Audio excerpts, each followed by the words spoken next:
6 अगस्त 1945, Hiroshima, Japan. सुबह के लगभग 8:15 बजे और एक बम जिसका नाम लिटिल बॉय। और ठीक इसके 3 दिन बाद 9 अगस्त 1945, जगह नागासाकी, जापान, एक और एटम बम का प्रहार जिसका नाम फैट मैन। अमेरिका ने एक के बाद एक बम जापान के इन 2 बड़े शहरों पर गिराए, जिसके कारण भयानक तबाही हुई और जो इतिहास के काले पन्नों में आज भी दर्ज है।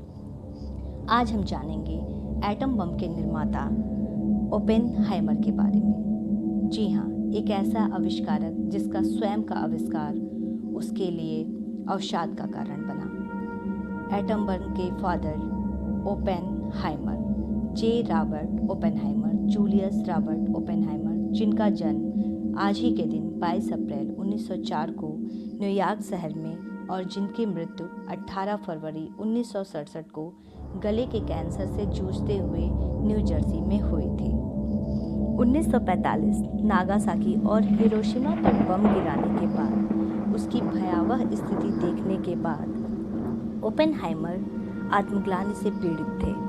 परिणाम स्वरूप वह नाभिकीय हथियारों के कट्टर आलोचक बन गए थे और इसी कारण अमेरिकी प्रशासन ने उन पर कम्युनिस्ट विचारधारा से जुड़े होने का और राष्ट्रीय सुरक्षा के लिए खतरा बताते हुए 1954 में सुरक्षा मंजूरी भी छीन ली थी। वे बहुत ही अवसाद में थे और भगवद गीता का हवाला देकर उन्होंने अपने आविष्कार के लिए खेद जताया और बोला, मैं मृत्यु बन गया हूँ, दुनिया का विनाशक। ओपेनहाइमर जिस समय जर्मनी परमाणु बम पे खोज कर रहा था, अल्बर्ट आइंस्टीन को इस बात का खतरा था कि अगर जर्मनी परमाणु बम का आविष्कार कर लेता है तो वह तबाही मचा देगा और इसलिए उन्होंने इस प्रोजेक्ट को बनाने के लिए जे रॉबर्ट ओपेनहाइमर को बोला।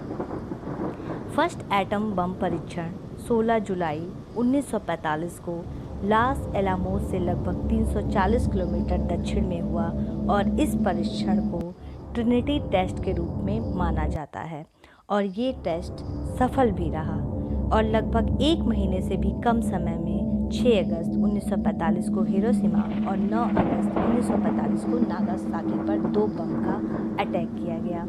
यह बेहद भयावह और खतरनाक था। बचपन से ही ओपेनहाइमर और बच्चों से अलग थे। उन्होंने बताया था कि उन्हें याद नहीं कि मैं कभी गंदा हुआ हूँ या कभी अन्य बच्चों के साथ खेला हूँ। वे दोस्तों से ज़्यादा फिजिक्स में खोए रहते थे। ओपेनहाइमर को खास तौर पर सापेक्षता के सिद्धांत और नाभिकीय सिद्धांत के लिए माना जाता है।